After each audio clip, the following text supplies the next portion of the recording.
boa tarde, eu sou o jornalista Cefas Carvalho e estamos começando mais um programa Conversa de Botequim. Você sabe, toda sexta-feira no Bardalos Comida e Arte, Centro de Natal, uma entrevista, um bate-papo, na verdade, com alguém que faz a cultura, que faz a arte do Rio Grande do Norte. Lembrando, antes de apresentar o nosso convidado especial aqui, que quem quiser assistir, pode assistir ao vivo o programa Conversa de Botequim, é interativo.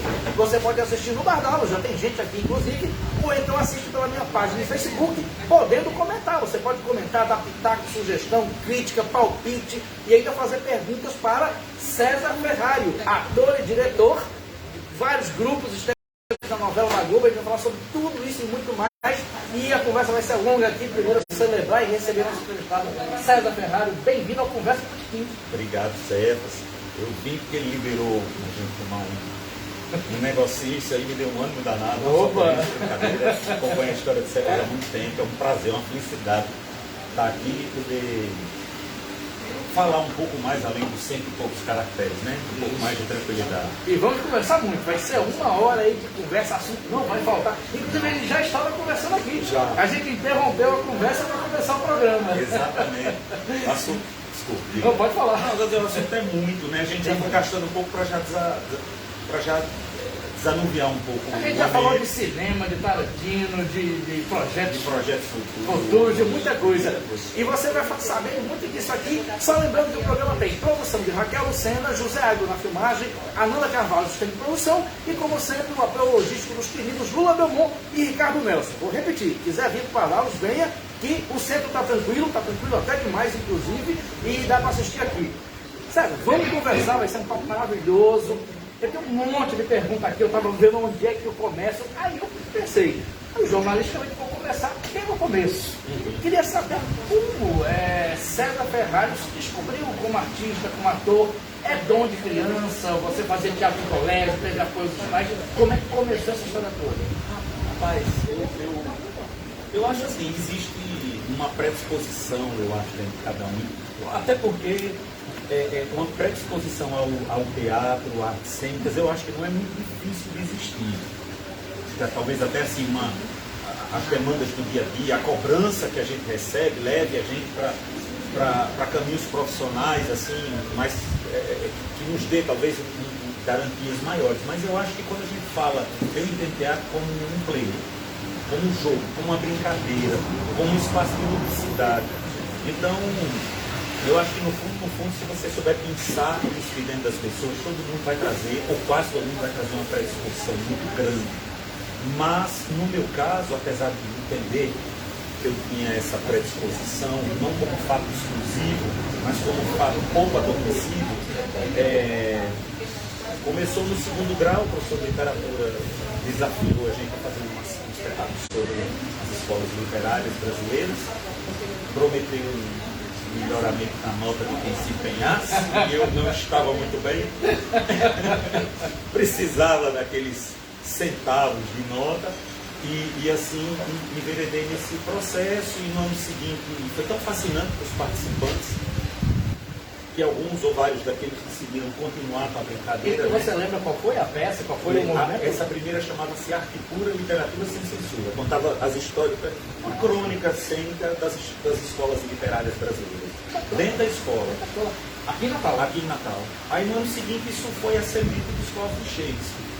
Mas ainda assim é muito interessante, porque tem uma poesia de Manuel Bandeira chamada Poética. Eu não vou lembrar, mas assim, estou farto de riso em comedia, do lirismo bem comportado, eu quero antes ser o riso dos loucos, dos bêbados, né? Não quero mais saber de lirismo que não seja de libertação, quero antes o lirismo dos claus de Shakespeare, dos palhaços de Shakespeare.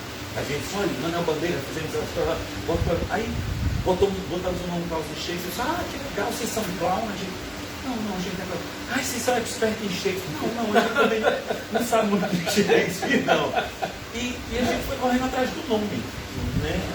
E eu acho que isso é uma bela metáfora também da minha iniciação no teatro, porque era uma brincadeira que eu me afeiçoei, não queria largar, e a coisa foi se organizando em meu entorno e dos meus colegas, né? Quando a gente viu... fomos convidados para um palco giratório. Quando a gente viu, fomos convidados para uma temporada no Sesc Anchieta em São Paulo, as coisas, claro que há uma gradação. Começou aqui pelo Festival do Guaramiranga, que a gente saiu assim como um grupo bem premiado numa determinada edição, isso foi levando. Então assim, inclusive eu tive uma resistência durante um tempo de ser chamado de artista.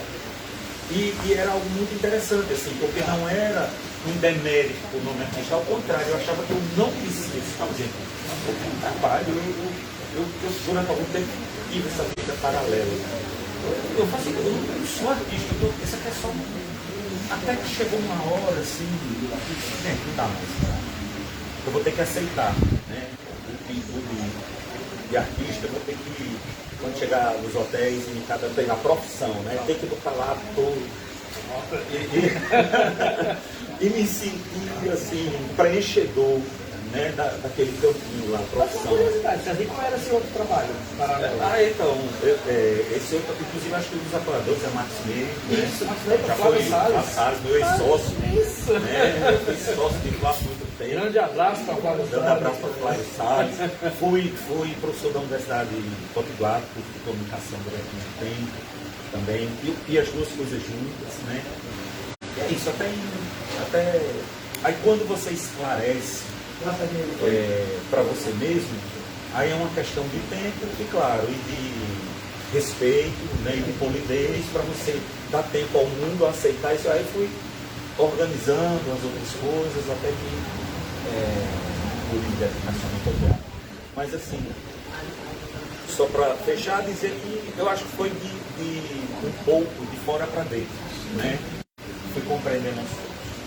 E seus pais, sua família aceitaram? Tem algum ligado a... Então, isso é muito interessante. Meu pai já falecido, meu pai é uma pessoa muito inteligente, assim, toda essa leitura, vamos dizer assim, de referência, não só regional, como clássica, ele tinha absolutamente toda, assim, Shakespeare, Homero, até o Capital, do início ao fim, sabendo do valor, ele passou por tudo. Então, ele era bancário. Então ele tinha um ofício, vamos dizer assim, tradicionalmente constituído e tal, mas ele tinha uma determinada inteligência assim, que facilitou as coisas. Agora, do ponto de vista geral, é interessante. Minha família nunca colocou nenhum cassino, mas assim, era claramente notório no rosto de todos eles, assim, uma decepção, uma preocupação. Isso aqui vai dar. Como é que você tem que cuidar desse menino? Cuide sério, até que ele não vai dizer mais. Então, assim, isso era muito notório. Mesmo depois, porque foi tudo muito claro e consciente.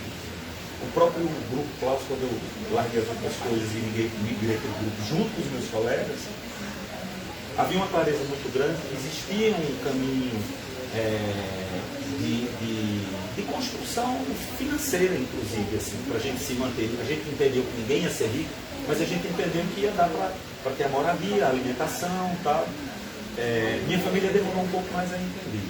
Agora, tudo mudou no dia que eu botei a cara na televisão. Aí a felicidade. Aí pronto. Aí foi em 2012, o Morvand cheio de chave. 2012 o Morvand cheio de chave. A gente vai chegar ali. Aí a prova é muito interessante, porque a minha família nunca disse nada.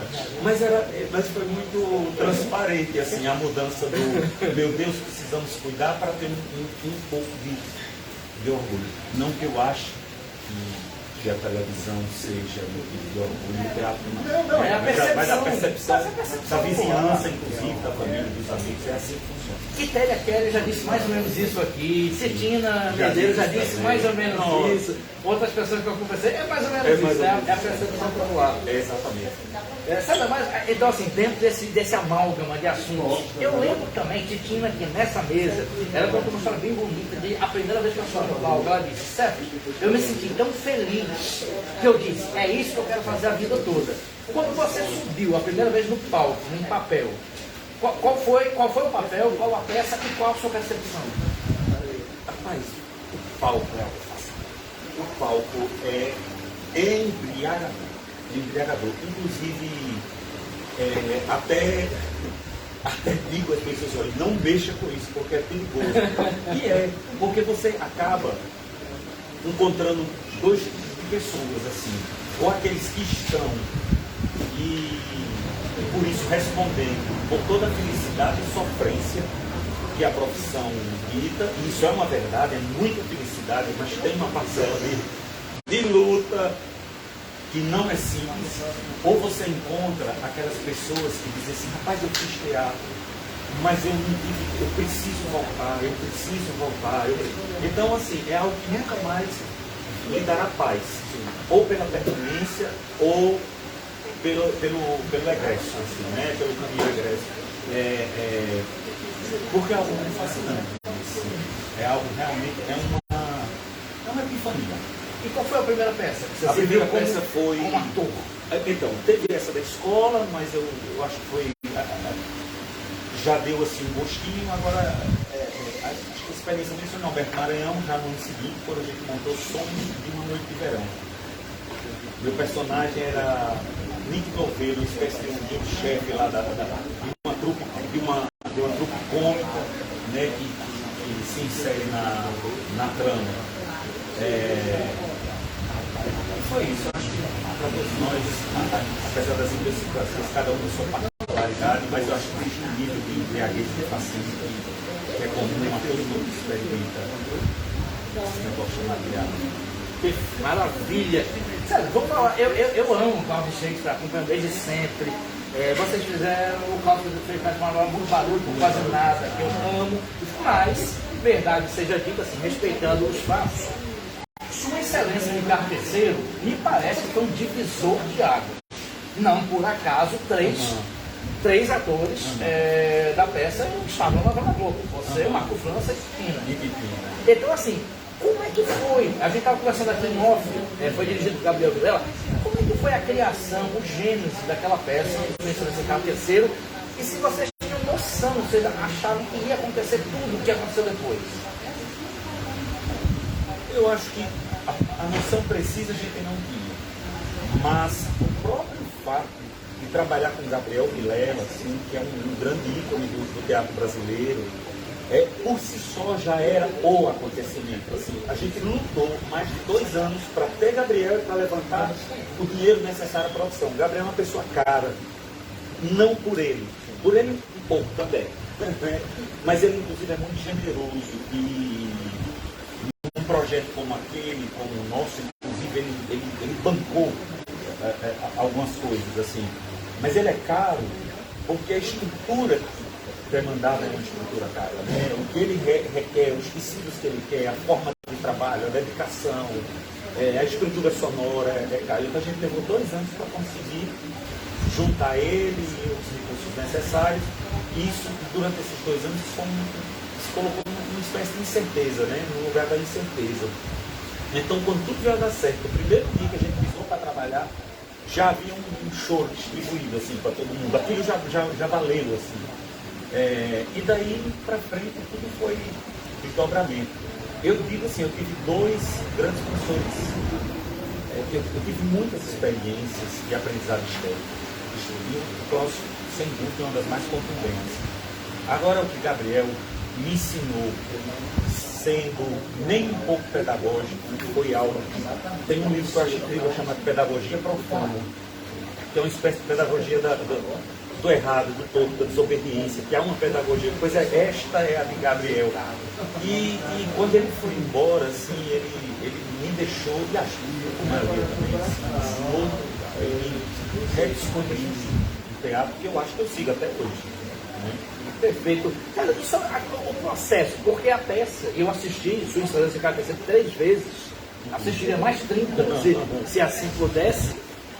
Ela assim, tudo bem, existem peças de Gabriel Vilela, existe toda uma tradição, mas de uma maneira geral, ela quebrou o paradigma de todo mundo que assistia. A peça misturava pop rock, com Shakespeare, com as excelências, com cultura popular. Como é que foi desenvolver aquele processo e como é que vocês viram o impacto? Você certamente sentiu o impacto do público. Sim. Como é que foi aquilo? Rapaz, eu acho que aquilo é algo que até hoje assim, a gente processa, né? Agora, a grande magia de Gabriel é reconduzir o teatro ao seu lugar do desvarismo, da irresponsabilidade, a um lugar assim, em alguma medida de vanguarda.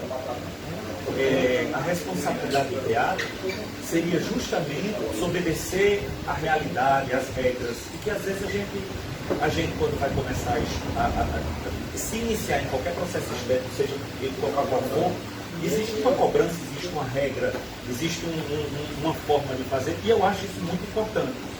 Mas em algum momento é preciso você também desobedecer. E Gabriel é de uma.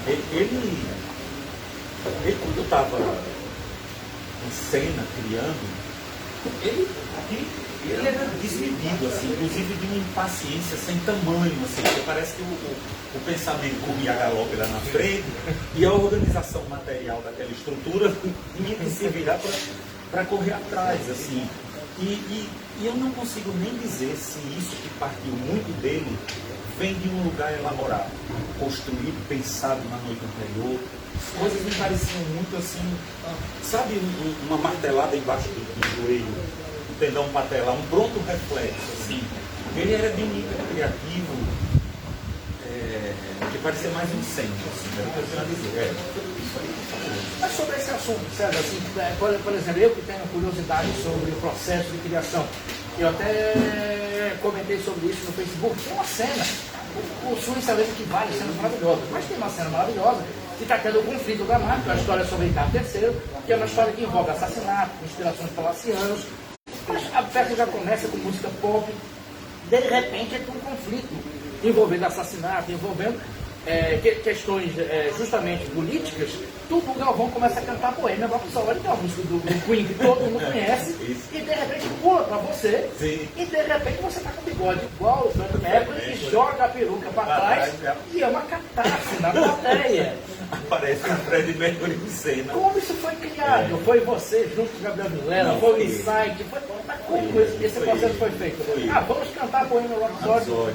Foi ele. Ele já trouxe aquelas músicas, ele disse, você parece Fred Mercury, você quer que eu deixe meu bigode crescer? Ele disse, deixa o bigode crescer. Vai ter uso, ele vai. E assim eu fiz, e de fato teve uso. Agora, o que aconteceu também foi um pouco assim. Do meio para o fim, ele já tinha instaurado uma linguagem, né? Demorou um pouco, doeu um pouco para até isso se acomodar no corpo sempre, no corpo producente. E do meio para o fim isso já estava não só aceito, mas entendido. Aí parece que todos começaram a também jogar proposições dentro daquele campo definido por ele, né?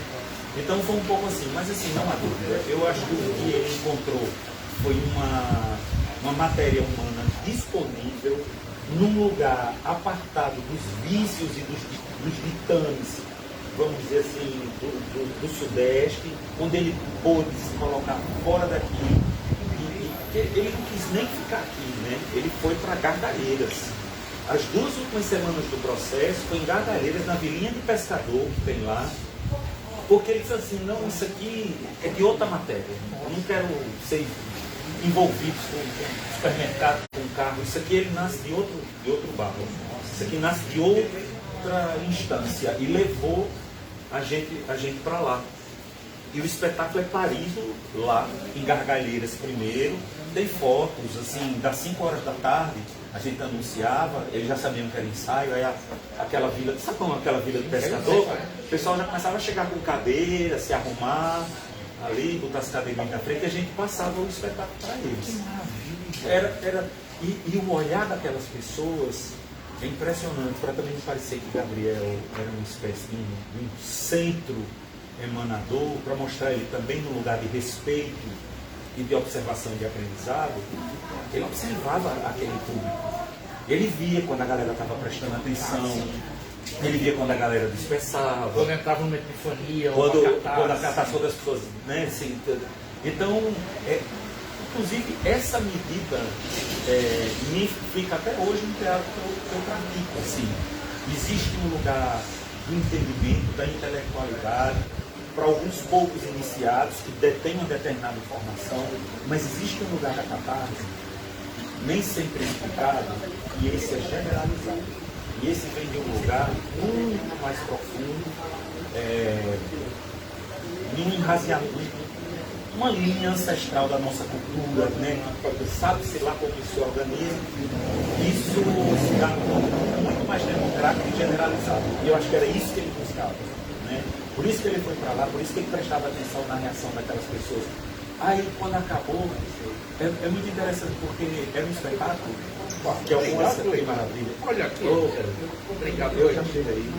Era um espetáculo e a gente, aí os pessoal, algumas pessoas diziam assim, nossa, vai ser muitos personagens, né? Muita informação em algumas horas. Porque queria uma leitura linear, intelectual, matemática.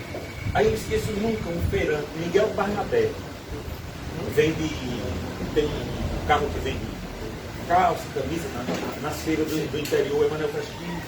E aí, seu Emanuel, entendeu? Eu entendi, sei muito bem. Aqui tem várias pessoas desse jeito que abraçam o cabo no dia e mandam matar no outro. Eu sei demais disso aí. Ou seja, ele entendeu Shakespeare. Ele estava apaziguado. Ele entendeu Shakespeare. De fato, quando ele deu as referências desse livro, eu sei disso aí. Ele disse, porque ele não trazia a responsabilidade de entender, de mostrar que entendeu. Depois eu bateu na naturalidade, eu disse, me abracei, me apaziguei com isso aí, estou tranquilo, entendi demais. Nossa.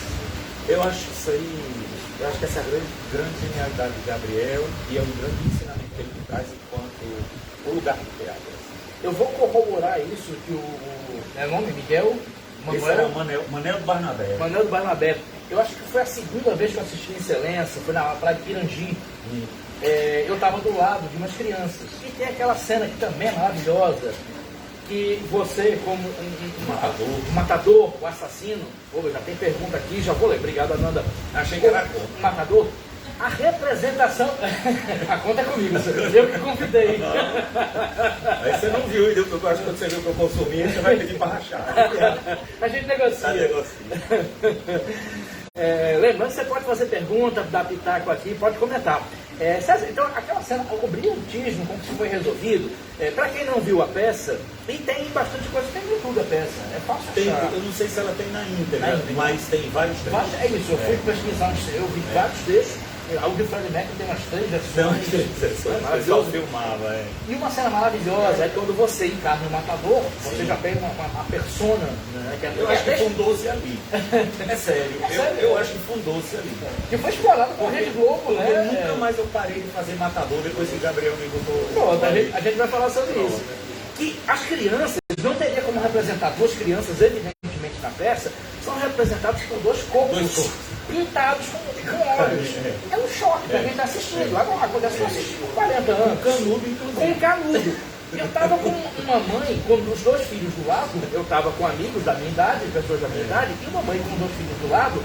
Quando você se aproxima e vai cantando aquela excelência repetida e dá um nó, a criança tem um susto. Mãinha, ele matou as crianças. Ele percebeu. Então, como é que foi esse processo? Assim, eu vou fazer isso para as pessoas entenderem. Quer dizer, o Fábio chegou pronto. Eu poderia ter dito que chegou pronto. Ele dizia, eu quero ter escopo, eu quero isso, eu quero um canudo. Dá um nozinho no canudo, elas vão... E resolveu. É fato. É brilhante. É brilhante, né? É brilhante. Ele é incrível. Ele é incrível. Também, assim, não é à toa que ele... Assim, eu jamais vou desmerecer a matéria dos Cláudios de Shakespeare, que são incríveis também em tantos outros espetáculos. Agora também, até... Não, é um elogio e ao mesmo tempo talvez até dizer assim, o espetáculo de Gabriel é monocrático. Ele tem uma mão vertical, assim, tiver isso.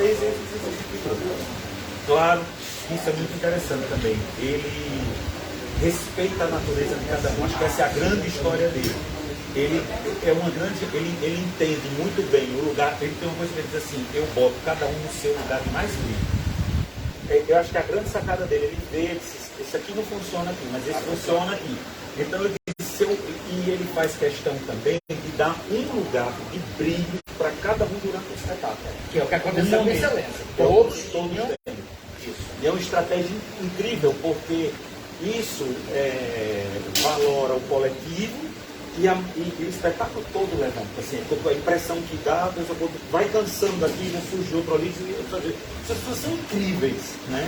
Porque cada um é colocado na sua face mais favorável, né? Isso também eu acho que é um jogo muito legal dele com a potência de cada um. Perfeito. Vamos para frente no assunto. Vamos para frente. Oi, Raquel. Pensei que era recado aqui para mim. Lembrando que nós estamos no Bardal Familiar. Quem quiser pode assistir aqui. Tem muita gente legal aqui. Daqui a pouco eu vou dizer aqui. Tem perguntas aqui também. Tem comentários. Eu vou dizer um por um. Lembrando que a gente tem produção da Raquel Lucena, assistente de produção Ana Carvalho, José Agil na filmagem, apoio logístico de Lula Belmont e Ricardo Nelson. Celebrar quem está aqui, muita gente bacana aqui. Vanessa Silva, psicóloga, bem-vinda. Carlos Eduardo Fernandes Amorim, empresário. Jeane Araújo, poeta e professora. Rosana Carla Fonseca, professora. Jeane é poeta também, um dos melhores escritores do Rio Grande do Norte. Muita gente bacana aqui. E dá para vir aqui, tem mais gente aqui, eu vou dizendo aos poucos. Comentários aqui. Natália Chagas, professora e escritora. Boa noite. A Globo vem ao longo de muitos anos. Nossa, produção, essa letra, produção. Eu não criei bem, mas. Vou mostrar a sua letra para o público, viu? Criei também, mas a letra, olha aqui. Natália Chagas, boa noite. A Globo vem ao longo de muitos anos demitindo vários medalhões em todos os setores, como foi o caso do Kleber Machado recentemente, e alguns atores e atrizes também, né? Você acha que é uma reciclagem natural do elenco da empresa ou existe uma tentativa de diminuição da folha de encargos trabalhísticos? Eu acho que, primeiro assim, qualquer resposta que eu der, importante dizendo, uma visão, né? Eu não tenho nenhum dado, nem conhecimento mais aprofundado para comprovar o que eu vou dizer. Mas eu penso o seguinte, acho que é um pouco das duas coisas. Eu acho que é uma empresa que trabalha mediante os titanes do mercado, precisa dar lucro, e por isso vai sempre se organizando dentro da estrutura mais eficiente, né, possível nesse sentido. E por outro lado, eu percebo que existe uma mudança muito grande no processo no processo produtivo no audiovisual, não só brasileiro, mas no mundo inteiro, com a chegada das plataformas, né? Então eu entendo que a Globo, ela antes capitalizava muito em certos nomes, e aquilo passava a ser um capital valioso e que era interessante para ela a exclusividade. Sim. Essas outras plataformas que chegam, Netflix, HBO, Amazon, não sei, pode dizer nome, né, e tal. Pode. Então, eles trabalham num processo muito mais livre de produção, onde a história, às vezes, muitas vezes até eles priorizam pessoas que ainda não têm o rosto impresso e foto para ser inaugurado naquela série ou naquele filme, né? Pessoas obrigatoriamente de competência. E outra coisa que eu percebo também é uma ênfase na história, né? Onde o personagem ele sustenta mais a história do que obrigatoriamente uma história para sustentar uma determinada, um determinado nome, uma determinada, né? Então eu entendo que esse jogo faz com que a emissora, para permanecer nesse, né, atuante no mercado, ela acaba incorporando esses outros ditames, assim. Mas essa é uma visão minha, né? Sim. Importante dizer. Eu vejo assim. Agora eu acho isso bom, viu? Eu acho isso bom porque cria uma diversificação maior. Eu acho que dá oportunidade para mais pessoas.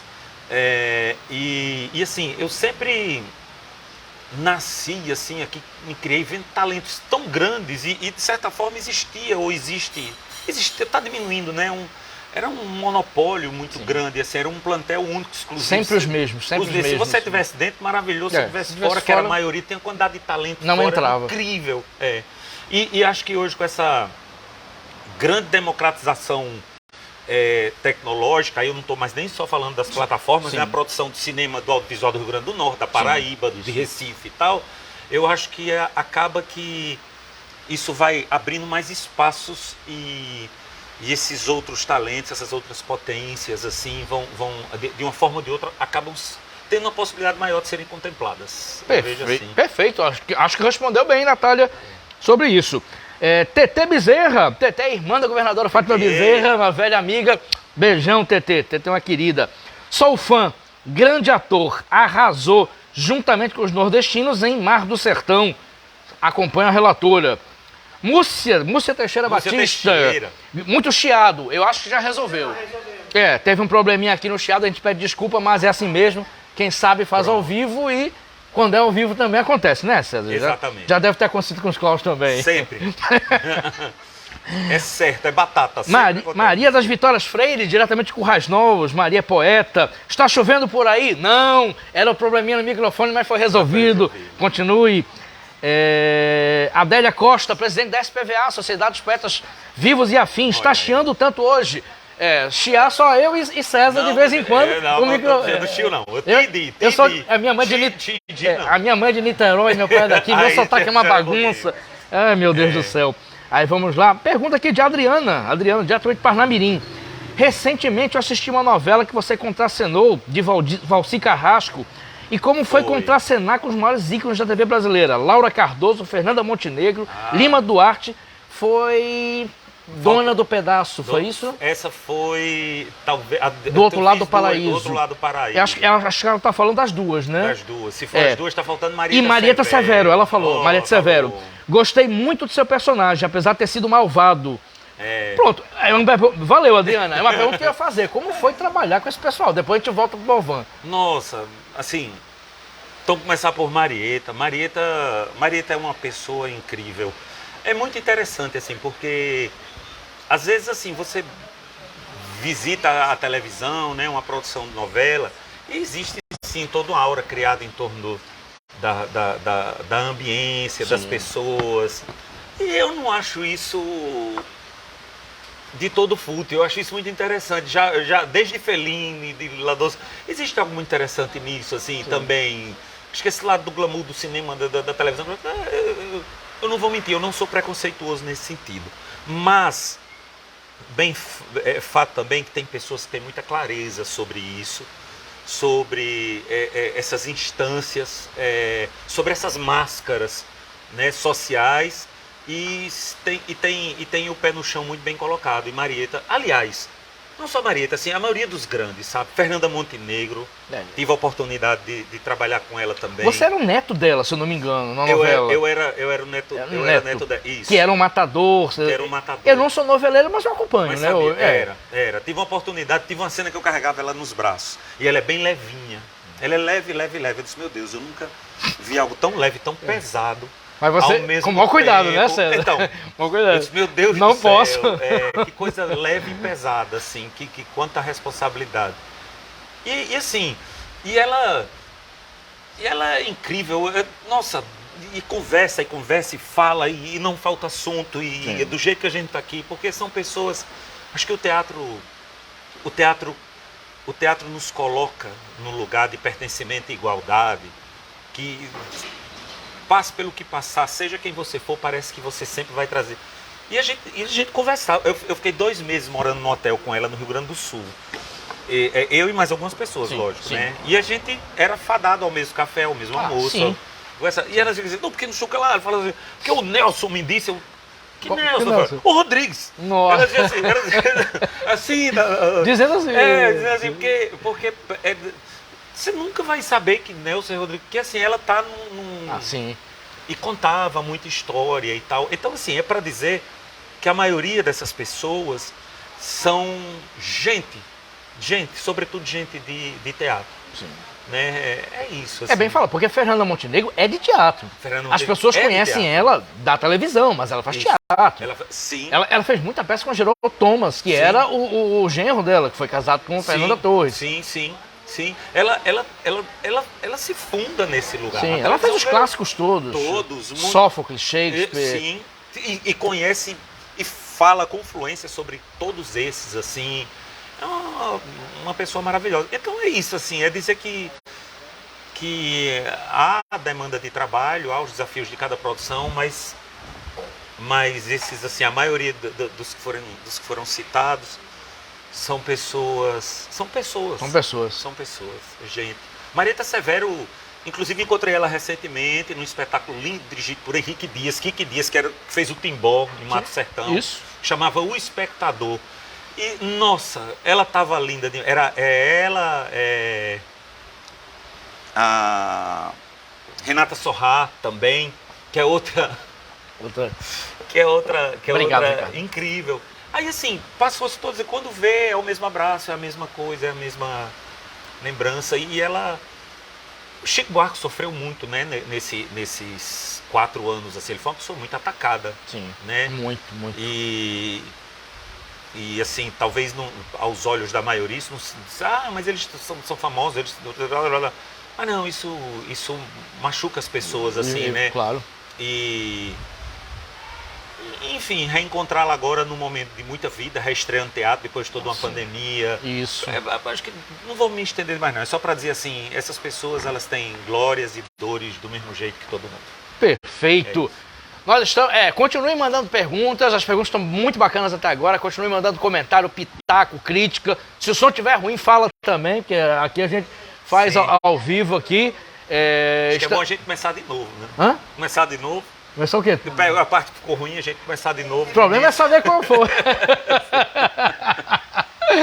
César, jornalista louco por cronologia, lá vou eu voltar para a linha temporal. A gente falou, até eu falei, porque eu sou louco pela peça, Sua Excelência Ricardo III. A peça foi um sucesso, vocês já apresentaram no Chile, Portugal, se não me engano, vários países, foi um sucesso. E de repente, eu acompanhando aqui, de repente, Marco França é amigo de juventude, trabalhou comigo na comunicação aplicada, grande abraço para Marco França. A comunicação aplicada era de Ciro Pedrosa, não? Hã? A comunicação era de Ciro, era de Ciro? Era Ciro Pedrosa. Ciro Pedrosa. Eu vou lhe dizer a equipe da comunicação Ciro aplicada. Pedrosa. Ciro Pedrosa, João Ricardo Aguiar, que lhe substituiu. Que está na Inglaterra. Olha aí. Marco França na redação e eu na redação. Entendi. Abraço para Marco França e abraço para Ciro Pedrosa. A gente já tem entrevista com o Ciro aqui, alguém ficou com o Covid da equipe, ou Ciro, ou eu, ou o Agro, não lembro quem. Foi de Ciro achando que eu vi um bebê ali naquela mesa. Opa, combinado. Quando o Ciro tiver, você tá o primeiro convidado. Então assim, eu acompanhei de repente Marco França indo morar em São Paulo, Titina chamada para o papel do destaque numa novela da Globo, que hoje a gente vê com sucesso, e você também na novela da Globo, cheia de charme como Morvan. Como é que foi esse processo pós-excelência e de repente os atores do clã estão na Globo? Como é que foi isso, César? Eita, rapaz, você sabe que há muita coisa dentro dessa resposta. Então, vamos lá. Foi tudo muito... Foi um processo tão esquisito assim, porque ao mesmo tempo, justamente por esses convites paralelos, foi aí que começou o meu desligamento dos Klaus, né? Então, começar falando disso. Sim. E às vezes assim, o pessoal diz, durante muito tempo, você tem as pessoas lhe vinculam, né? Sim. E os Klaus, não, mas eu não estou mais nos Klaus. Você não está mais nos Klaus. Aí, assim, as pessoas se vestiam de um pesar muito grande. Eu disse, gente, eu passei 25 anos no... Aí, e as pessoas disseram, mas o que foi que houve? Não, eu posso entender que não deu certo, mas eu posso entender que deu muito certo. Que ficou 25 anos. Como um casamento. Um casamento de 25 anos deu certo. Pronto, eu acho. Só terminou, mas deu certo. Até na maturidade e do fim das coisas. Eu acho que eu nunca tive uma experiência tão longeva e tão grande e tão enriquecedora. Mas assim, houveram um conjunto de circunstâncias e de escolhas, né? E de escolhas que levaram ao fim de um determinado processo. Então foi muito interessante, porque ao mesmo tempo que as coisas aconteceram assim muito fora, as coisas aconteceram muito para dentro também. E a pauta do teatro de grupo é uma pauta muito coletiva, com tudo que isso tem de bonito, enfim, de grandioso, de virtuoso. Mas também é uma pauta, toda a pauta que ela é uma pauta também que obriga o lado individual e particular a trabalhar muito para girar sempre nessa chave coletiva. Então, quando rolou esse desligamento, ao mesmo tempo também começou a acontecer essas coisas, houve também um movimento muito para dentro. Sim. Tanto que eu disse, eu vou aproveitar isso aí. Aí decidi fazer um mestrado aqui. Eu disse, eu vou parar 2 anos e eu vou e honrei, bem direitinho. Cumpri todo o processo. Mas isso depois de ter saído dos Clowns? Depois de sair dos Clowns. Mas depois de ter acabado de Cheia de Charme, foi depois isso? Depois de acabado de Cheia de perfeito. Charme. Então eu fiz mais 2 trabalhos depois, sim, que foi o Amores Roubados e o Rebu, quando eu me desliguei de fato e quando eu fui fazer isso. Então, assim, foi algo que, ao mesmo tempo que se anunciou um mundo muito vasto, assim, para fora, Na mesma medida, ou eu diria até, Cefas, com mais contundência, se anunciou também um mundo muito particular, assim, muito autônomo, é quase como se dissesse assim, se você quiser um oceano muito vasto, você precisa ter muita clareza do seu porto, assim, da sua matéria, de quem você é, do que você quer, porque senão, e inclusive eu já acompanhei assim, processos de outras, de colegas, é muito fácil você, assim, se perder, porque você de alguma forma, quando entra nesse processo, você deixa de pautar o seu discurso estético. Você fica à mercê de convite, e cada convite, o ator, a mediocridade não é um elemento facultado ao ator. Ou você vai, ou você não dá. Não, vou fazer esse papel, mas hoje eu não estou muito bem. Hoje eu vou matar em cena, hoje eu vou morrer em cena, hoje eu vou cometer um ato de violência em cena, hoje eu vou ter uma grande decepção em cena, mas eu vou fazer só meia boca. Não pode. Não pode, né?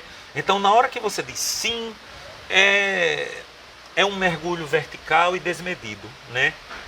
Claro, com toda a responsabilidade ética que o trabalho tem e a gente está resguardado por isso. Mas você perde os ditames do seu discurso estético, você vai cair numa coisa que você fica à mercê de convite, às vezes você é chamado, às vezes você não é e tal.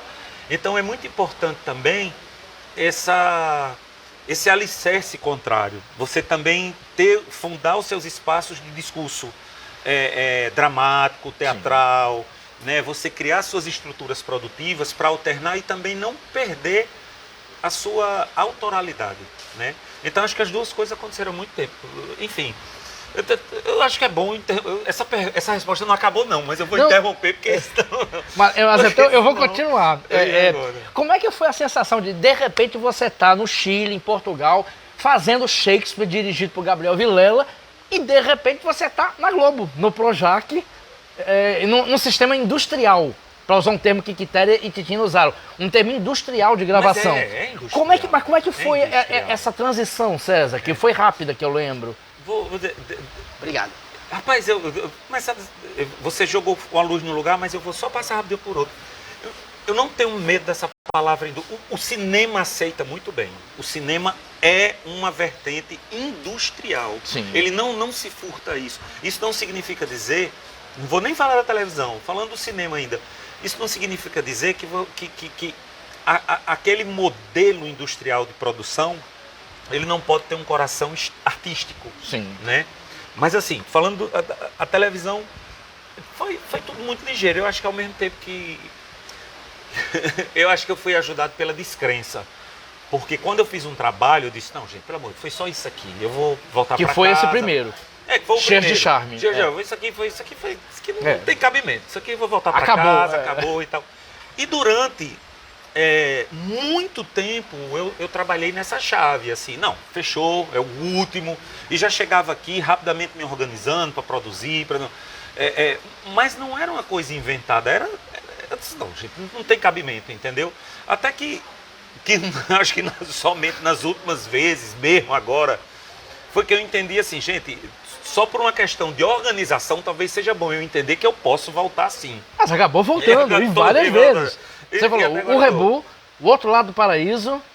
Teve Amores Roubados. Amores Roubados, que é uma minissérie. Uma minissérie, teve A Dona do Pedaço. A Dona do Pedaço já é Aruanas, depois. Já tem bastante coisa.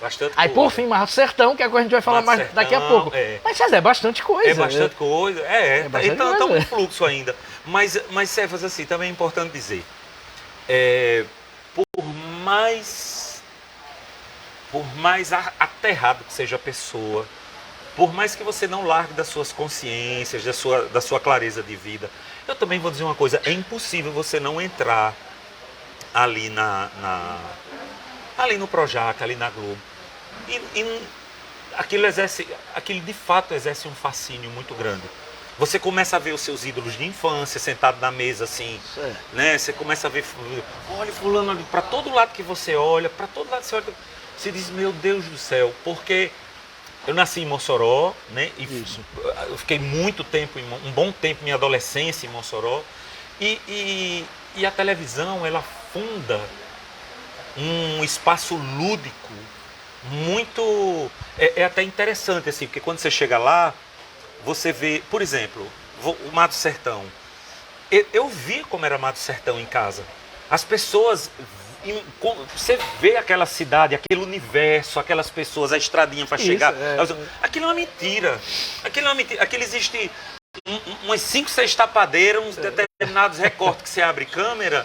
E a partir desse recorte, a gente de casa fecha o universo inteiro, né? Constrói um espaço subjetivo, uma paisagem gigantesca, com história, com todos os suas nuances, assim. Então, quando você chega e vê aqueles elementos que elaboram a mágica, né? Que você vê, olha a construção da coisa, aquilo é muito fascinante, não tem como não dizer isso. Você pode até estabelecer críticas em algum espaço, mas aquilo é fascinante. Porque, assim, eu entendo que se tem essa críticas à Globo, eu sou um jornalista político crítico, mas também entendo esse fascínio. É como você chegar no estúdio da Universal, ou no estúdio na Tinetitá, assim, aquilo é mágica. Quando você vê as coisas do filme que você gosta. Então, se a Ali Camel conduz mal o jornalismo da Globo é uma coisa, mas quando você chega para gravar, dramaturgia é outra coisa. Exatamente. E acho que não só no Brasil, na América Latina, com todas as benesses e todos os custos disso, a televisão é sim um espaço de iniciação fabular inconteste. Isso é fato. E você tem... Eu fui iniciar... Dias Gomes, Talagem. Nossa. Dias Gomes. Bem Amado, Saramandaia, Roque Santeiro. A segunda já não foi dele, mas ele é. Mas a base é dele, a peça teatral é dele. A peça teatral é dele, a história é dele. A história dele, Então, assim, é isso. E as suas atualizações contemporâneas também. Acho Manuela Dias uma grande escritora. Existem outros tantos aí, assim, enfim. Perfeito. Comentários aqui. Elvira Maria Neta. Boa tarde, cheguei. Chegou online ou chegou presencial, Elvira? Online. Valeu, Elvira. Elvira é uma querida. Elvira. Rosa Carvalho, minha irmã, diretamente de Londres. Exatamente onde está João Ricardo. Olha aí. Um abraço meu para Giane Araújo. Olha aí, Giane. Rosa mandando abraço para você. Fica ligada. Continue comentando aqui, que tem muito bate-papo aqui. César, vamos continuar com a questão da Globo. Aí veio vários papéis, a gente já comentou, a Adriana perguntou sobre os papéis. Aí, de repente, surge uma novela Mar do Sertão. E eu, como jornalista, vou acompanhando, Twitter, acompanhando. Aí, até entrevistei aqui Quitéria, dizendo que ia pra novela da Globo. Sim. Aí foi. Aí daqui a pouco, Titina, vou pra novela da Globo. Aí eu encontro com o Matheus Cardoso num evento Desculpa que eu falo agora, mas eu acho aí que é eu isso. vou dar um abraço em Matheus. Aí você, não, eu vou pra novela da Globo. Então, Onde é que tá vendendo? Eu quero pegar meu abadá, onde é que aí eu daqui pego? a pouco você... Pronto. Como Zahim, comerciante. Como é que foi esse convite? Como é que foi esse processo? Como é que foi tudo isso, César? Não, foi... Cara, assim... Acho que o Mato Sertão foi como os outros, enquanto convite, né? Chegou o Alfredo Beleza pra fazer, opa, maravilha, topei e tal. Agora, depois que chegou lá, foi que eu vi, de fato, que foi um acontecimento que foi muito diferente de todas as vezes. Inclusive com outros atores paraibanos, Tardelli Lima, que é o Tony Júnior, de Bacurau. Então, porque eu acho que isso foi a coisa que mais me deu um sentimento de propriedade. Sim. Eu nunca me senti tão à vontade nessa instância, devido a... Cara, a maioria do que era de fora, a gente morava no mesmo lugar. Existe um flat lá onde não é obrigatório... Em Jacarepaguá mesmo? Na Barra da Tijuca. Na Barra da Tijuca existe um flat lá, onde a Globo prioriza botar os atores lá. Não, obrigado, tem gente em todo canto, mas a maioria fica lá. E esse flat, eu acho que ele... eu gosto muito de lá, outras pessoas criticam. Ele tem, assim, um ares muito aristocrático, você vendo lá de fora. Mas depois que você entra, assim, que tem muitos apartamentos lá, principalmente depois que a gente chegou lá, aquilo virou uma espécie de um cortiço tão saboroso. Porque... É esse flat que Titina bota nos stories, de vez em quando? Talvez, muito, eu acho que é... E Tardelli Lima também faz os stories? Também, talvez seja isso aí mesmo. Porque uma parte é para fora, mas uma parte é um de frente para os outros. E aí depois de um determinado momento começou agora... olhava pra cima, não, vai lá pra baixo, tava os filmes de frente pros outros. Eu acho que tivesse mais 2 meses de novela, a gente começava a passar varal. De um apartamento pro outro, assim. E havia assim, um ritual de visitação, de happy hours, de encontros, de conversa nos apartamentos uns dos outros. Muito bom. E existia um lado de lazer nos espaços possíveis, que também foi muito interessante dessa vez, assim. E lá dentro também. Agora, isso não é uma percepção só minha, não. Isso é uma percepção geral, assim. E eu tenho certeza que a própria emissora entendeu isso. Zé de Abreu disse... Eu nunca... Você encontra isso nas publicações. Eu nunca fiz um trabalho assim. Né? Eu nunca fiz um trabalho com pessoas assim, onde o clima de trabalho fosse esse. Eu nunca fiz um trabalho nessa temperatura. Ele dizia, eu nunca fiz. Nunca. E, de fato, existia um backstage assim que foi único. E boa parte disso, não tudo, mas boa parte disso, se deve, eu tenho certeza, a esse jeito fubá que a gente levou para lá, assim. Fica uma espécie de colônia nordestina, né? Nordestina. Paraibana, Potiguar lá. É.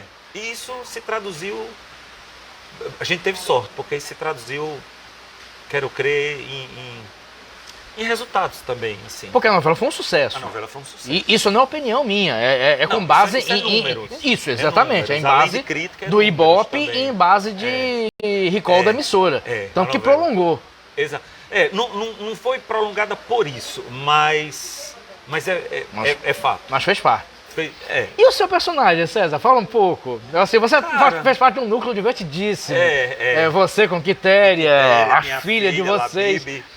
Foi divertidíssimo. Foi uma felicidade. Minha esposa postiça, Quitéria Kelly. Quitéria Kelly. Ai, gente, é uma felicidade. Foi um acaso do destino ou teve um... Não, foi acaso. Foi acaso? Foi acaso, sim. Existia a intencionalidade de Porque priorizar... Quitéria fundou o Carminho com Titina. Fundou assim, o Carminho com eu cansei de assistir. Sim. Cansei não, eu adorava assistir Sim. peças das duas. Pobres de Maré eu assisti. Sim, 4, sim. 5 vezes no mínimo. Sim. Então assim, aí, de repente eu morrendo de rir. Eu chegava numa lanchonete, tá César. E Quitéria. E Quitéria e Titina noutra cena. Noutra cena, com o Helder. Isso. É. Foi por acaso mesmo. Foi por acaso. Cada um respondeu pelo seu papel, lutou por Mas ele. que conjuração, né? O que existia de fato foi o apontamento de priorizar atores nordestinos, né? Isso é um fato. Mas aí daí a cada um que foi escolhido para determinado papel, isso aí foi aleatório ou pelo menos na relação individual com cada ator. E a sua avaliação sobre você como Zarrinha, aquele núcleo?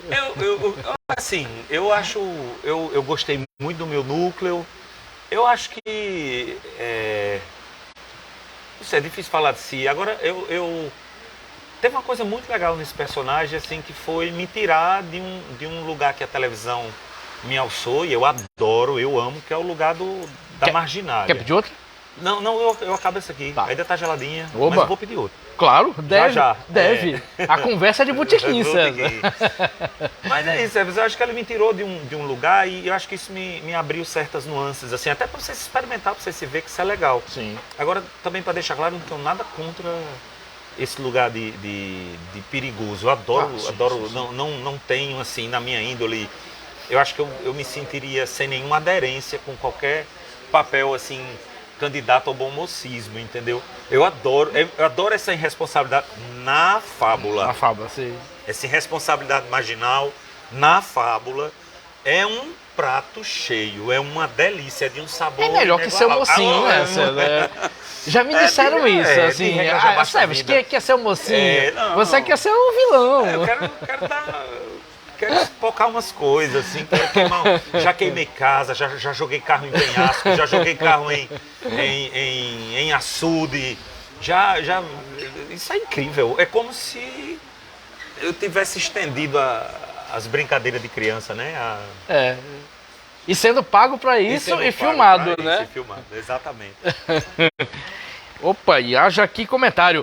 Uma Múcia de novo. Múcia. Melhorou o som, Múcia?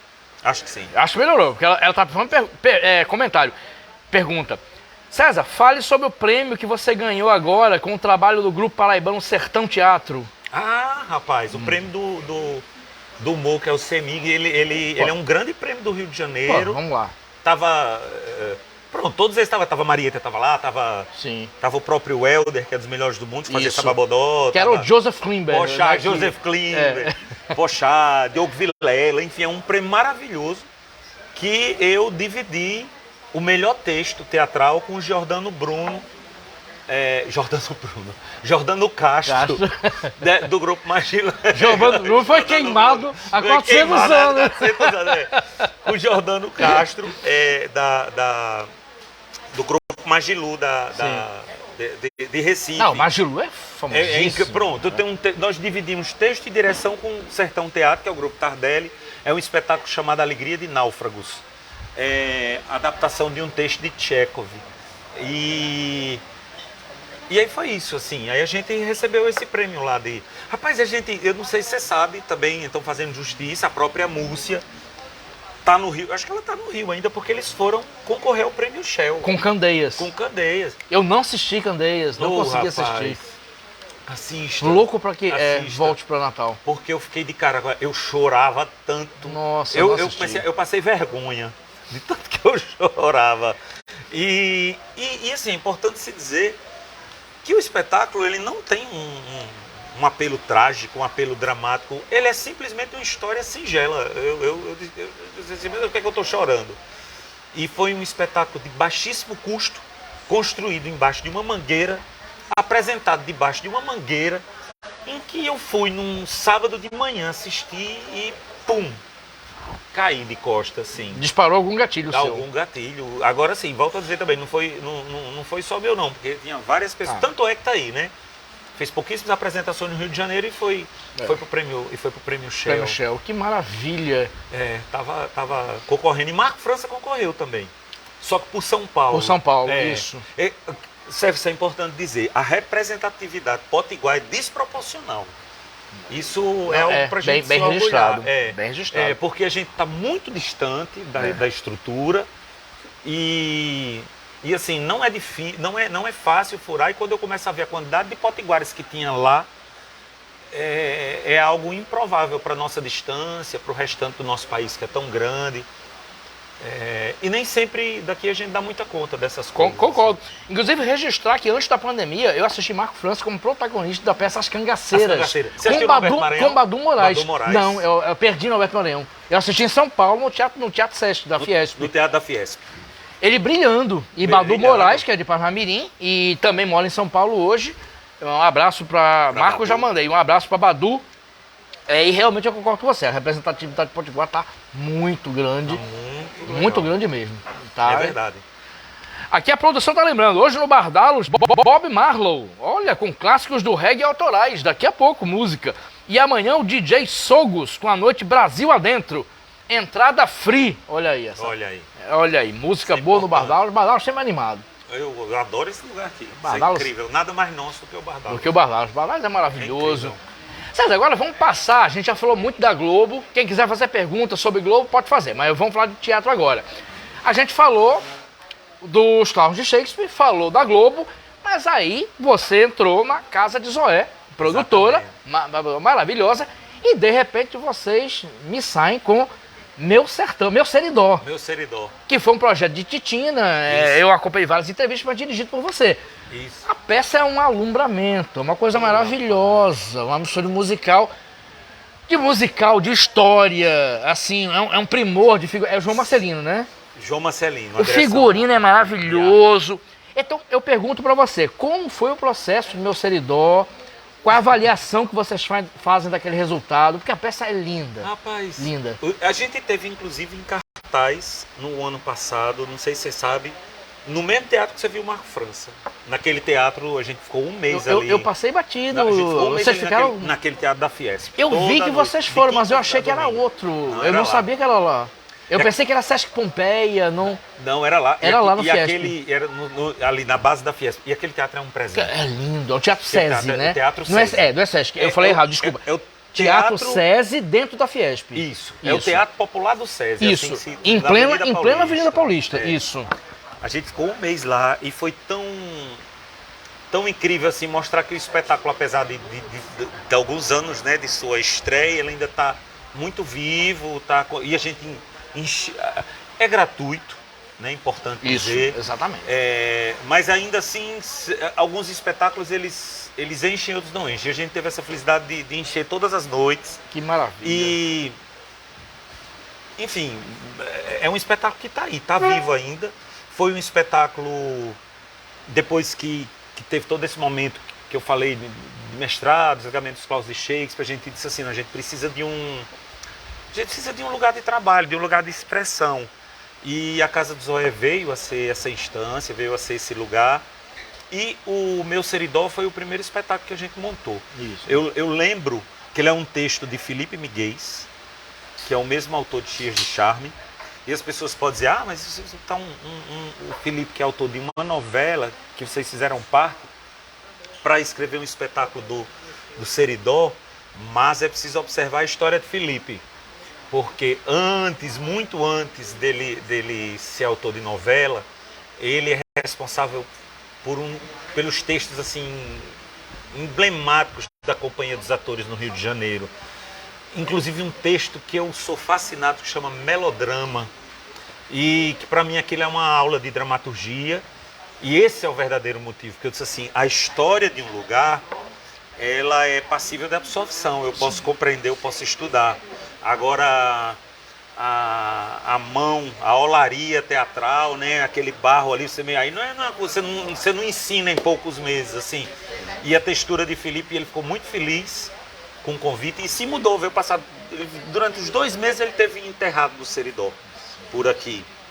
Enterrado que eu digo é tocado pela terra, isso, né? Absorvido, dentro daquela terra. E aí ele verteu esse texto maravilhoso com a ajuda de Leusa, que é uma grande pesquisadora, filha de caicoense. Ele verteu aquele texto, a gente montou. Eu lembro até hoje, porque a gente comprou a passagem para ele vir, e foi tipo assim, eita, agora esse homem vem, a gente não tem... Pra mim aquilo foi disso assim, agora não tem mais volta. Não tem mais volta. E tudo o que está acontecendo até hoje na Casa do Zóia, pra mim é um desdobramento daquele dia que a gente comprou a passagem. Eita, agora ele vem. Não tem mais volta. E o Meu Seridó, né, falei tanto que acabei esquecendo, é sim uma proposição de Titina, num desejo que ela tinha de montar um espetáculo que contasse a história da terra dela. Agora é importante dizer que ela queria um espetáculo para se fazer em alpendres, em pequenos terreiros, em sítios, em casa, ou seja, não foi nada disso. E era um espetáculo que era um solo, tanto que ela chamava esse espetáculo de Meu Solo, porque atendia essa dupla vertente. O solo e o solo ela mesma. O meu solo ela mesma. Aí ela vai... Mas, Cefas, isso é muito seridóense, assim, que ela foi fazer o solo dela... eu podia chamar Narinha, minha prima. Aí chamou para Narinha. Que é Nara Kelly. Então eu podia chamar. Menino Cicrano, tem que estar. Quando chamou Marcília Amorim. Marcília Amorim, que era amiga dela. Chamou Marcília Amorim, aí acabou-se. Aí virou. Aí quando viu, o solo tava lotado de gente. Tava lotado de gente. Eu disse, não, tá bom, chega, né? Não vai ter dinheiro. Pagar o povo todo. Então, é isso, uma proposição dela que foi se expandindo até se transformar no que era, para além de qualquer planejamento. Muito bom. Agora acabou, agora, né? Se não acabou, até chegar outro carro. Ricardo Nelson, por favor. Outra, é caipirosca, né? Caipirosca. E tem um comentário aqui, Tomás Sena, ex-presidente da Câmara de Macaíba e presidente da Associação dos Radioamadores do Rio Grande do Norte, velho amigo. Parabéns pela conversa. O Rio Grande do Norte deu show na novela. Minha bolinha do Seridó. Rolinha do Seridó. Minha rolinha do Seridó, perdão. Titina, foi uma homenagem de Mário Teixeira. Entendi. Entendi agora. Valeu, Tomás Sena. Que bom ter você acompanhando. O Helder, que era o Sababodó, chamava ela. Ela, minha rolinha, isso, do Seridó. E no final, ele botou, e ela começou a chamar ele de meu algodãozinho. Como é que chama? Algodão mocó? Não, algodão. É um algodão, na época do algodão. Mocó, não é? Mocó? Algodão mocó. Ó, do Carmo aqui. Do Carmo. Ô, do Carmo. Porque faz um tempo já que o algodão foi embora, né? Mas o algodão mocó é algo muito também, assim, específico, né? Que mocó é o personagem. Ele botou ela chamando Rolinha de Seridó e meu algodãozinho mocó. Muito bom. Sabe, vamos passar então de Meu Seridó para Sinapse Darwin. E Sinapse Darwin merece um registro especial. A gente estava no meio de uma pandemia, ninguém, não existia. Depois eu ia juntar a pergunta também como é que vocês atravessaram essa pandemia.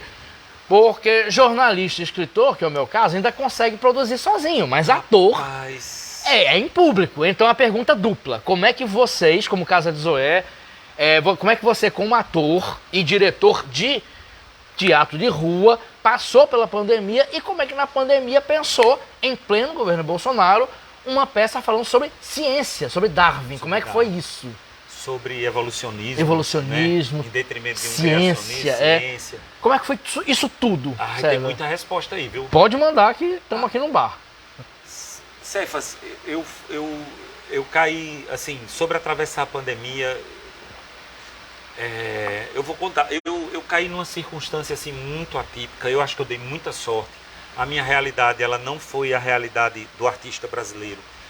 Eu tinha feito um filme em Minas Gerais, em Belo Horizonte, um filme chamado Órfãos da Rainha, que inclusive vai estrear dia 9 de maio em Belo Horizonte. Que maravilha! Eu lembro quando você botava fotos ou ouvia... Pois vai estrear em Belo Horizonte. É um filme de época, se não me engano. É um filme que fala... É um filme de época, é um filme que fala da Inquisição católica no Brasil, como ela aconteceu, assim... Que aqui a gente não teve... Aqui o que acontecia? Mandava para Portugal, aqueles que a Inquisição pegava, e lá se acontecia alguma fogueira, algum era lá. Mas aqui aconteceram coisas também bem complicadas. Esse filme trata de uma coisa assim. E aí, eu saí e tinha 10 dias em Natal e iria para um processo de uma série que eu participei, Aruanas. Uma série bem interessante, está no Globoplay. E quando eu entrei... Cara, foi uma coisa assim tão surreal. Eu entrei em Aruanas, firmei tudo, entrei dentro do contrato e isso foi porque hoje é tudo digital, né? Até carteira de trabalho, tudo digital. Tudo. Aí foi validado num domingo, na segunda fechou tudo. E o diretor, que foi o Felipe Binder, disse assim, eu comprou uma briga, disse assim, eu vou manter minha equipe. Eu vou esperar. E a equipe inteira ficou em casa recebendo e esperando a pandemia passar. Nossa. Rapaz, isso eu me tranquei mesmo. Minha casa se trancou mesmo assim. E tinha uma filha que estava em Fortaleza, eu ainda aluguei um carro aqui, isso foi mais ou menos em março. Sim. Quando deu em maio, minha filha estava em Fortaleza, eu fui pegar ela num carro, então ficamos trancados em casa, ela e Natal. Titina, em Natal. Sim. Até, eu acho que mais ou menos novembro, outubro, dezembro, e isso deu assim um chão muito grande. E aí em janeiro começou a reabrir. Isso. Aí eu viajei e comecei o processo em São Paulo. Sim. E quando abriu, aí fechou tudo de novo. Foi aquela maior onda. Mas aí fechou eu em São Paulo. Eu fiquei 2 meses em São Paulo sem vacina, sem coragem de pegar avião. Nossa. Mas foi em hotel? Num flat. Era o melhor. Porque o flat você já faz cozinha, né? Já é outra dinâmica. Aí, rapaz, mas foi tão esquisito. Eu andava em plena São Paulo, andava na Avenida Paulista, parecia uma coisa assim, distópica, uma coisa apocalíptica. Ensaio sobre a cegueira. Era. Então esse trabalho me ajudou muito a atravessar. E nesse hiato, nesse grande espaço de reclusão, surgiu Sinapse Darwin. Foi aí onde... foi um dos espetáculos assim, mais desafiador, ao mesmo tempo que muito prazeroso. Primeiro, porque também essa dor e esse silêncio e esse apartamento cria uma circunstância hiper favorável, que eu acho que nunca mais a gente vai ter uma oportunidade de elaboração e de escrita como aquela. Agora, é um espetáculo muito interessante de se escrever, porque, como você bem sabe, ele não tem nenhuma fala. Não tem fala. Então como é que se escreve um espetáculo sem fala, né? Mas há um discurso, claro. Há um entendimento. E, enfim, aí eu acho que são outras circunstâncias. Falar como é que se escreve é outra pergunta. Mas a direção, a curiosidade é a direção. Porque, assim, visualmente e soluções de direção, é uma peça maravilhosa. Tem aquela cena dos macacos, né, que que parece que vai citar 2001 Odisseia no Espaço. A gente já comentou aqui em off a borboleta, que encanta as crianças e você consegue entender a transformação. Como é que foi essa direção, César? Assim, como ele é um espetáculo muito pautado na visualidade, e isso é anterior, essa consciência, essa escolha, ela é anterior. Ela diz muito dos tempos midiáticos de hoje. A gente, como queria ir para a praça pública, se for para a praça pública, você vai disputar com o celular. Se for disputar com o celular, não tem tempo de você desenvolver textos longuíssimos e tal. A galera vai puxar o celular. Então tem que ser algo de uma visualidade, de um impacto, de uma paisagem visual e sonora. Então, assim, aí eu cheguei para João Marcelino, para Rogério Ferraz, que é o diretor de arte e o cenógrafo, eu inverti o processo. Eu disse assim, eu preciso de imagens contundentes e de mecanismos de realização. O que é que vocês têm? Rogério trouxe um motor que suspendia e que dessuspendia.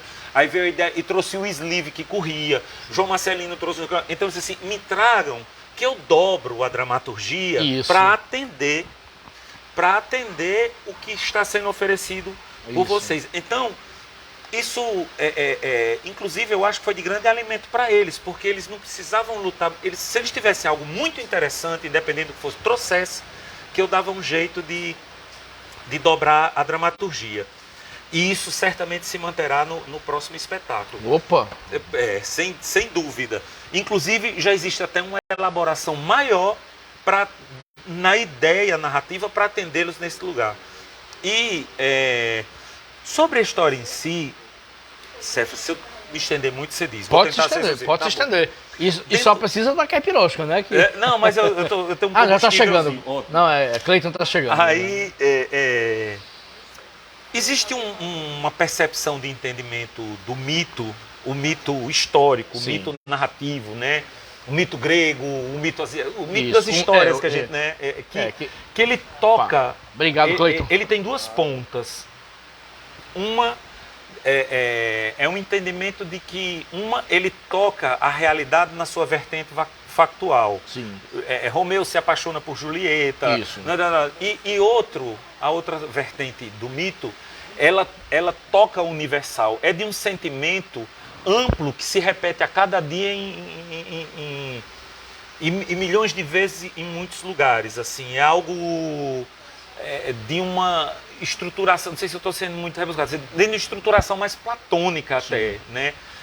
E a história do Darwin tem um entendimento mítico, ela é uma vertente particular de uma estrutura mítica que se repete muitas vezes, que é o quê? Ela vai estar em Édipo, que rompe com estrutura e parte, ela vai estar em Ulisses, que rompe com determinada e rompe para uma determinada jornada. Se você vê a história dele, você vai ver aquela estrutura mítica se repete. De romper com algo estabelecido e criar algo novo. Jornada, sim, né? isso. Tem um autor, a jornada do herói. A jornada do herói. Joseph Campbell. Joseph Campbell. Tem um autor... Jorge Larossa, que diz que toda a história do mundo só vai contar duas coisas, ou de um homem em jornada no Mediterrâneo, Ulisses, ou de um homem sendo crucificado no Cáucaso, que era ou é uma história de purgação ou uma história de jornada. E de fato você começa a ver, tudo isso mais ou menos assim. Em todo canto. E aí a história dele, que eu disse, a história de Darwin já tem tudo que eu preciso, sobretudo porque ele vem buscar a informação dele aqui, na América do Sul. É aqui onde ele tem todas as visões e os entendimentos e os relacionamentos dele com os povos originários e tal, que leva ele a resolver a charada, né? Então, quando eu entendi que eu tinha essa estrutura, eu disse, ok, eu estou armado, estou munido, estou aterrado, pode vir, pode mandar que a gente resolve. E daí, se eu estiver falando muito, você diz. Não. E daí, houve uma decisão também muito temerosa e corajosa ao mesmo tempo. Que a partir de agora eu pretendo repetir, pelo menos até esgotar o modelo. Sim. Que é o seguinte, é começar uma montagem só com metade ou menos da metade do espetáculo definido. E a outra metade é abismo. Nossa. É risco. E é a sala, o encontro é que vai... Então, é muito importante você não ter a definição dele, e o Darwin foi assim. O Darwin, eu disse assim, existe um alimento de código aqui, de texto, de narrativa, que eu seguro a equipe trabalhando interessada por um mês. Nesse um mês, alguma coisa vai ter que acontecer para ter... Mas é muito interessante, Cefas, porque uma coisa é você criar só em casa e apartado, e outra coisa é você criar, como o Gabriel, vendo as potencialidades. Isso. E se esse aqui fosse para lá, e se esse aqui fosse para lá, e tal, e tal. Exatamente. Você se purifica a receber do que a estrutura tem a lhe oferecer, que certamente é muito mais potente do que o que você é capaz de fazer sozinho em casa, assim. Acho que é isso. Falei pra caramba. Mas falou bastante, mas falou bonito. É. Produção tá dizendo que já tá com 1h20 de programa. Meu Deus. Oxe. E ainda mais com o César aqui. César, uma curiosidade minha. Você assistiu tudo ao mesmo tempo? Peraí, tudo? Everything, Everywhere? Não assisti. Não assistiu? Não, mas tá na... Eu queria a sua opinião sobre esse filme. Não, mas já tá, inclusive, pronto, já estou devendo a Márcio Benjamin desde antes do Oscar, né? Que é uma referência que a gente está trabalhando para esse espetáculo que eu lhe disse. Então tem novo projeto, quem deu spoiler foi você, não fui eu não. Tem novo projeto. Márcio Benjamin com a Casa de Zoeiro, um próximo projeto. Márcio Benjamin vai dividir a parte de... E existe eu vejo a dramaturgia como uma estrutura, o seu lado estrutural, sim, mas também tem o seu tecido. Sim. Né? O tecido, por exemplo, a estrutura nessa cena eu preciso que aconteça isso, aconteça isso. Então a trama se estrutura para seguir adiante dessa forma. Agora, para isso acontecer, você vai ter que falar, você vai ter que dizer. E eu acho que por mais que eu tenha a vantagem de ter uma propriedade muito grande sobre cada personagem, na medida que foi uma criação minha, mas assim, o texto de Márcio é algo que isso vai ser bom. Aí ele vai dar, assim, eu acho que eu vou dando a brincadeira, mas tudo pode se transformar, vai que daqui a pouco ele chega com tanta potência que eu vou para casa e ele tá fazendo tudo sozinho. Então vamos esperar, né? Vamos esperar. Mas, então ele vai dar essas texturas, esse tecido literário narrativo para fala, para a boca dos personagens. Vamos esperar então o projeto da Casa de Zoé com Márcio Benjamin. Com Márcio Benjamin. E próxima montagem. Vamos encerrar quase com 1h30. César Ferrari, muito obrigado. Conversa maravilhosa. Tá certo. Lembrando que o programa fica gravado. Você vai lá no Facebook, assiste de novo. Edrizio Fernandes chegando aqui. Grande Edrizio, bem-vindo. E fique sempre ligado, toda sexta-feira, Conversa de Botequim no Bar Dallas Comida e Arte. Um grande abraço e até o próximo Conversa de Botequim. Abraço, gente. Rapaz, 1 hora. Voando. Eu disse a você, né?